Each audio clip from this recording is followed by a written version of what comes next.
welcome to my channel. Sarah Upside Down here. I do content for autism, ADHD, mental health, um, and learning disabilities, etc. I haven't been able to get some of those other topics out there as much, but I will get there. And also possibly introducing some MBTI typology type things, just as a side deal because that's one of my special interests, and like I could just talk about that for a while. So may have to throw out some of those things since I'm kind of in the area already of like neurology and psychology. Um, Anyways, today's video is going to be about autism, ADHD, and anxiety.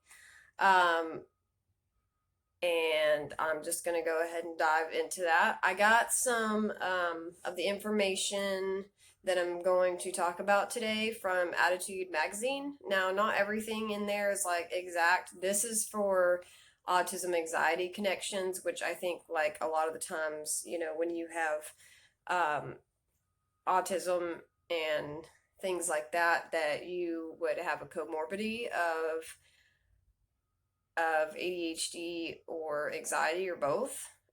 In my case, I have autism, ADHD, and anxiety, generalized anxiety disorder, whatever, however you want to put that, specifically, along with OCD, which is a form of anxiety as well, and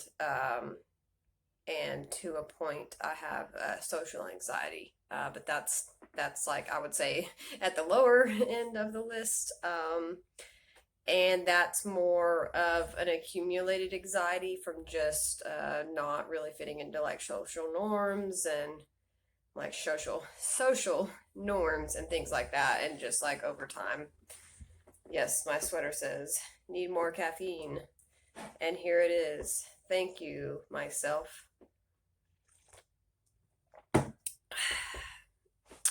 I did a little bit of Earl Grey with a little bit of coffee, like kind of mixed in with it, or with some oat milk. And anyways, it's amazing. You should try it out. I won't go into that. But yeah, speaking of anxiety, yes, sometimes doing videos kind of gives me anxiety. It's not something that I've done for a long time, and it's new, but I love new things, and I love doing something new. That's also why I haven't had a video out in the past week, because I always have ideas, and then I all of a sudden won't. But I was also going through burnout and things like that, and a lot of anxiety. So that's what gave me the idea to do an autism video about anxiety. So, you know, epiphanies can be good or bad. But, so I'm just going to read some of the stuff that they had on the autism anxiety connection, and then I will put the link below for all of this content on Adhd magazine, and you can go and look at it yourself. And they also have some other links that can help with people who have autism and ADHD and different things like that. They're one of the first people that, like, whenever I was going through a lot of this stuff in the beginning, would just even with my ADHD and my kids, that I read like a lot of stuff on. And they also have tests and things like that for anxiety and like everything else that you could do, just like short tests to kind of help, or information to help you understand what that is. So on here it says autism spectrum disorder is generally characterized by social and communication difficulties, and by repetitive behaviors. Severe forms of ASD are often diagnosed in the first 2 years of a child's life. Not in my case and most others, but you know, this is just their information on here. So blah blah blah blah blah. Adults with autism or high functioning, I know we don't like labels, you know, this is their words, you know, but anyways, high functioning may have only mild changes, which are sometimes mistaken for symptoms of attention deficit hyperactivity disorder. Others may have more severe symptoms like impaired spoken language. No two people with ASD will experience the same behaviors in the same way. And I love that they put that. It's like one of my things. I'm like, if you don't put that, I'm probably not going to follow your side. I'm just kidding. but it helps because they're not saying like, oh, like high functioning, like, oh, they are able to do anything. They're like, just, that's how it's, worded, and in uh I would say, like, the medical terms. I was like, words, come on, words. But they are saying like people can be different types of people with different autism, da da da da da, whatever. So you get the point.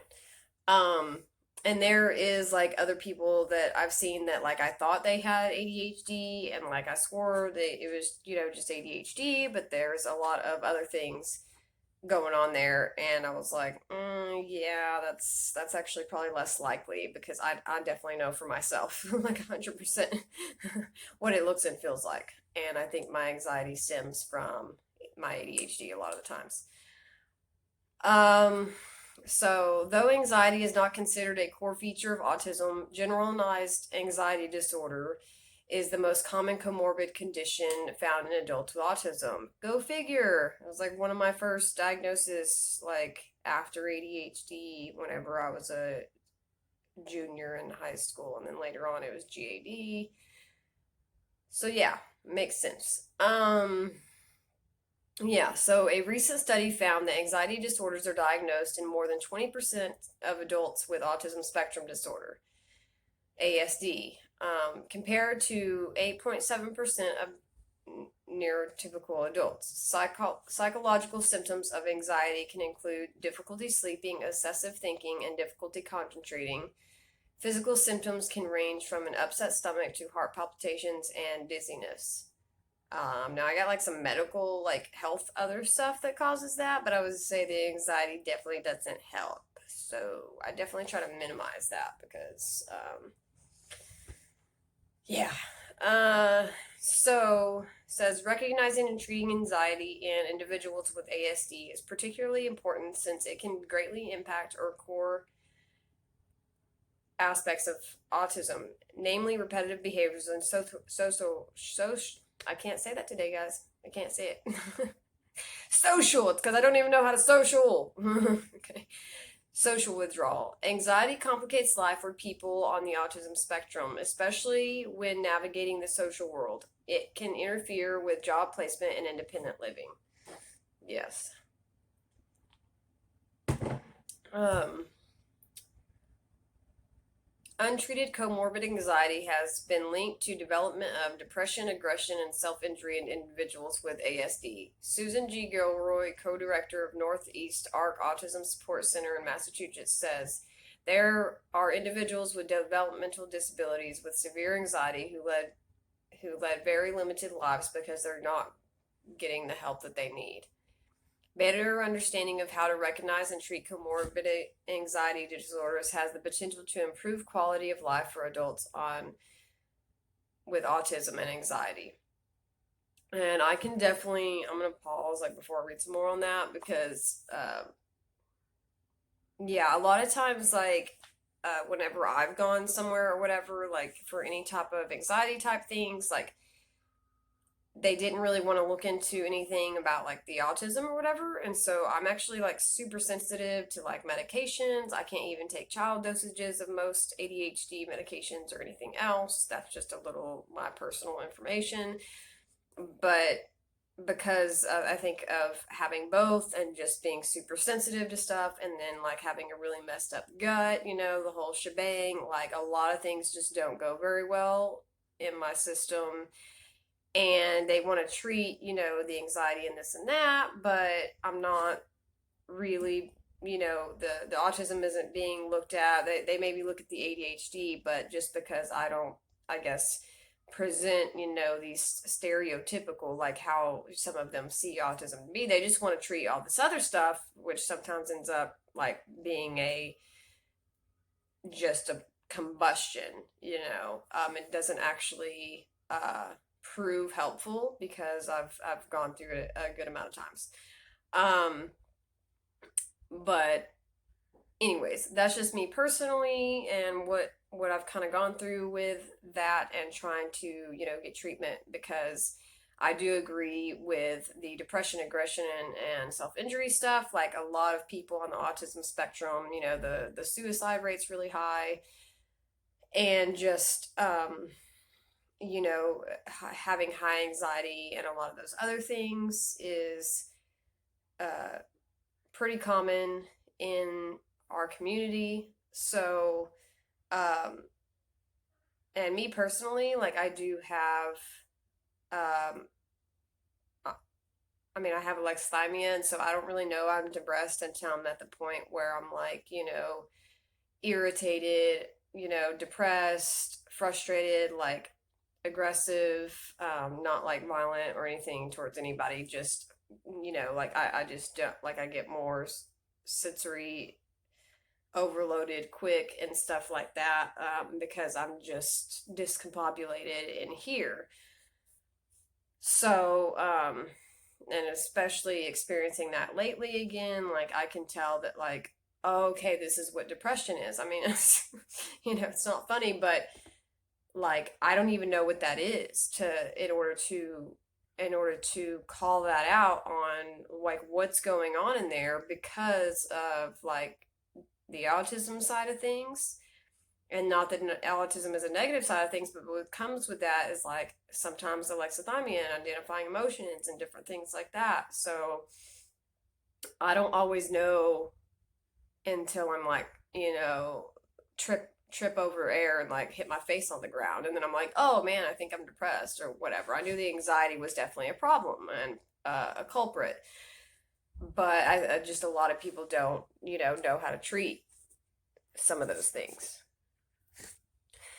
So yeah, I think that when it comes to that, it's good to have a psychologist or a therapist or someone who actually understands autism enough and understands autism comorbid with ADHD, OCD, and anxiety and things like that. And I mean, if you have all of them, well, you just got the whole shebang like me. Woohoo! Let's go!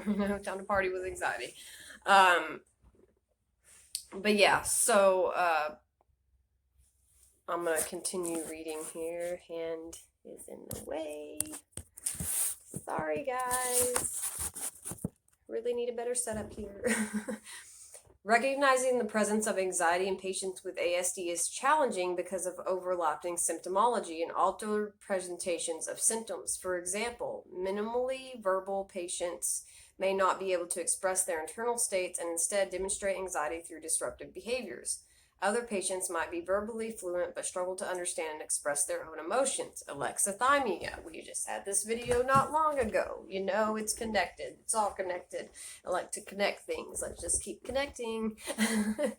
But yes, so it's also not like, and I'm not blaming like all these like the people out there that trying to help and stuff like that. It's just that like sometimes it is hard to catch. It's hard to even know sometimes what's ADHD and what's autism, or is it both, or I could see how that would be difficult to gauge even if you had a large amount of knowledge on the subject. I mean, it just takes looking deeply into that specific person and not everything that you've seen from somebody else necessarily with your knowledge and stuff. That's just sort of how I look at it. I don't know, whatever. And onward. So, for these reasons and others, the questionnaires typically used to diagnose anxiety may not work for individuals with ASD. Medical providers should instead look for physical signs of anxiety such as tremors, restlessness, sweating, body aches, and sleep problems. Check, check, check, check. Check, check. Family members can also be asked questions to see if they notice signs of anxiety. Let's not ask my family. I'm pretty sure you can just check all of them off the list of they definitely know. Let's just drink more coffee and have more anxiety. You know what I'm saying? Yes, I do.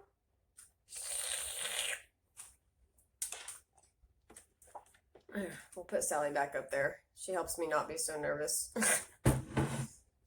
I'll tilt her head back so she can watch.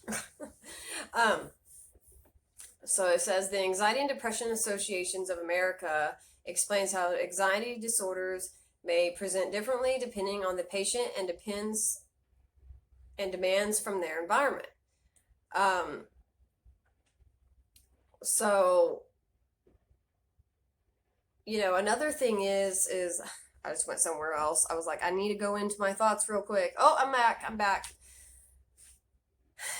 We have sensory processing disorder most of the time. That comes with autism most of the time. Not everybody though. Like, I know people that don't struggle with the sensory side as much at all. Like, they're like sensory seeking, they're sensory into it. Like, they may retract after they've had so much that it like overwhelms them. That's more my son. I'm just like, no, I just can't even look at that Minecraft stuff, man. I can't even look at that. There's tiny squares. I can see every single tiny square while we're playing this. No, that game will give me anxiety. Sorry, Minecraft players. I love my son, but I just can't do it. I just can't do it. Count me in on the fantasy or the detective games. I just sidetracked.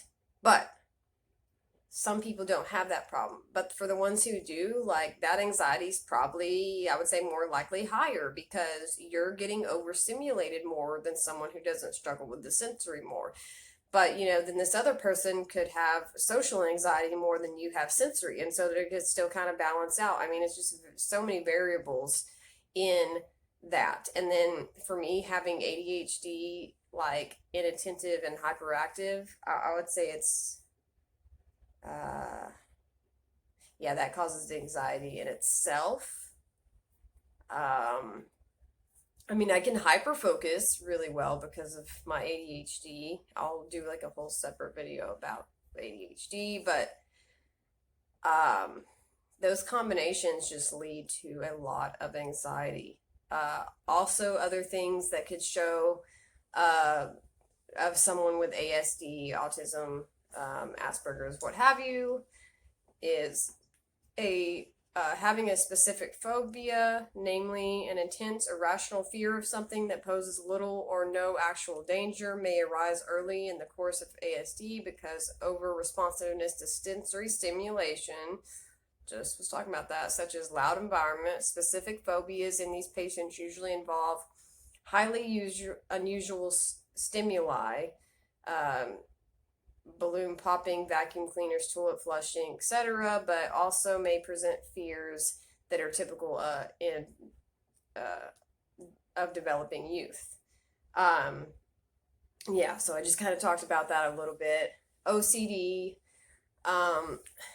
which there's OCD, CPD, and some differences in that, but having like intrusive thoughts, like needing to do something, needing to, for me, it's like wipe my counters, my floors, I don't know, like I gotta have those things clean. It's not like everything all the time, but it causes anxiety because it's still like an obsession thing, or if I'm like in an interest and like being told like you still do it, you need to hyper focus, like, and stuff like that, that can cause me anxiety. Social anxiety may develop as a direct result of social communication impairment, especially if the patient is high functioning and aware of their social incompetence. Social anxiety, defined as intense anxiety or fear of being negatively evaluated in a social or performance situation, in turn leads to avoidance or social situations, therefore limiting the patient's opportunities to practical social skills, and may predispose the individual to negative reactions from peers, even bullying. Yeah, that one. That pretty much self-explained, with that paragraph, kind of those sides of anxiety. And then if you tap on, like, I guess the phobias and the SPD and stuff like that, like, yeah, I mean, it's pretty extreme. And I would say, yeah, because getting bullied and stuff, and or just having like trying to avoid stuff, like sometimes that's a problem for me, is avoiding certain environments and stuff so that I don't have to get overwhelmed. and it's really hard to do as a parent because you can't really avoid environments here, and so then it turns into like a fear of like environments other places with more people and stuff like that. So, and then there's separation anxiety, which, you know, can also be, I think for like younger kids, I still get somewhat separation anxiety, like, because I am a stay-at-home mom, so it's weird for me to separate, you know, from my kids whenever if it's like for a whole weekend, stuff like that. I usually feel better like within like a good few hours after they're gone though. Love them to death, just saying.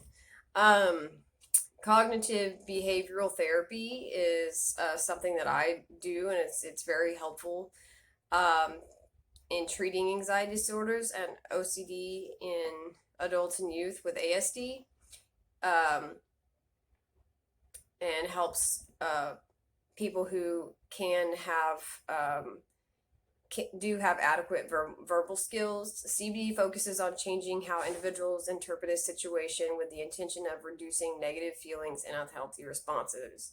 CBT for anxiety in individuals with ASD involves learning to differentiate between helpful and unhelpful anxiety, learning to identify anxious thoughts and improve executive functions, progressive exposure to feared stimuli, interventions with parents or maybe spouses, practicing reciprocity skills to improve engagement with others, and visual prompts to help the patient cope with difficulties in abstract thinking. Daily interventions are equally important for helping an adult with ASD manage and understand their anxiety. National Autistic Society of the United Kingdom details strategies like keeping a diary, using apps, and creating a meltdown prevention plan. You know, and of course, like some of those things with the CBT, it's like, yeah, I mean, you know, we can, we can engage and learn how to do with other people, but you know, like I say on all my videos, it's like, you know, mutual thing. Like we need to learn how to engage in some ways, but not completely change everything about how we communicate in order to just, you know, fit with the entire rest of the world. Like it's an equal deal. We try, we practice, they try, they practice, we meet in the middle, we learn to communicate with each other, and, you know, ta-da. Maybe everybody will be somewhat happy. We'll see. But, anyways, that's all my blah, blah, blah gibberish for the day. This is why I need caffeine. And sorry if I talk really fast, like that's just how I talk. So hopefully you got that information in that. But like I said at the beginning, I made this video because I've honestly been struggling with a lot of anxiety lately, just with all the stuff going on in the world, and I know I'm not alone with that, but I think like getting a video out there about it is helpful to other people that, you know, maybe having a hard time or afraid to, you know, even get help, you know, or admitting some of those things to themselves, or just straight up not know they're depressed like I get sometimes. And it is hard, you know, it does suck. It just does. But I know that one thing that I have a strong belief in is that like I can't work on something if I'm not trying to see it, you know, and if I'm just trying to like keep going along or whatever, you know, until I do experience like a depression that I can finally see, or aggression that is just not healthy. Like I'm basically turning into, you know, the Hulk. I'm like going Bruce Banner all the way, you know. It's not pretty. It's not fun. And like these past couple weeks, just experiencing, you know, more anxiety and then later depression, and, you know, along with already having other stuff going on, uh, you know, it just makes it harder for me to be like a better parent and to be, um, able to function, because I already would possibly be having executive functioning during burnout. I'm already having meltdowns, and then I'm having anxiety on top of it. Like, you know, although we may not be able to control some of those things, and to be honest, I feel like some of them are somewhat, unconscious. Like, I don't want to have a meltdown, but like they said, like, having a meltdown prevention plan, like, sounds like a great idea. Mine would probably be like, let me go, sit in my car. That's what I do, that's what I do. So yeah, if you're struggling a lot with anxiety and depression right now, like, I just want to let you know that, on a serious note, that you're not alone, and don't be afraid to speak up about it. Don't be afraid to, ask for help or ask for advice, or just to be able to have someone listen to you, or whatever it is you need. But to prevent having like worse outcomes and issues from that, like, you know, you may have to get help, and you may need therapy, and that's okay. Like, I do a couple things, and I probably need to do more. Just because I'm an introvert and I'm autistic doesn't mean that, like, being stuck at home and all that all the time, and like not knowing what I'm doing with myself or what day it is most of the time, isn't completely nerve-wracking and causing a lot of anxiety. We're allowed to go through those things too, but it's also like being able to get out of it and get the heck to the other side, like, and not stay in all that crap, just soaking in it. um, that's just not my cup of tea. I get there and I get real down in there, and I know that I can't stay, and I need to move on. I need to move on, but not move on while I'm just like kind of like shoving some things under the rug, or not trying to figure out what my emotions are that are leading me to that stuff. So, anyways, this was just a little piece of what I'm going through lately, what's been going on. And hopefully it helped in some way. Of course, like I always say, that's kind of why I'm doing this. But peace be with you. Have a good week and a good month, and hopefully I'll see y'all next week with a new video. And don't forget to look down the links below for the site and information, and then also for the person whose the music came from this video, and whatever else that I'll possibly put in the description. It's just good to check. Okay. All right. I'll see y'all later. Bye.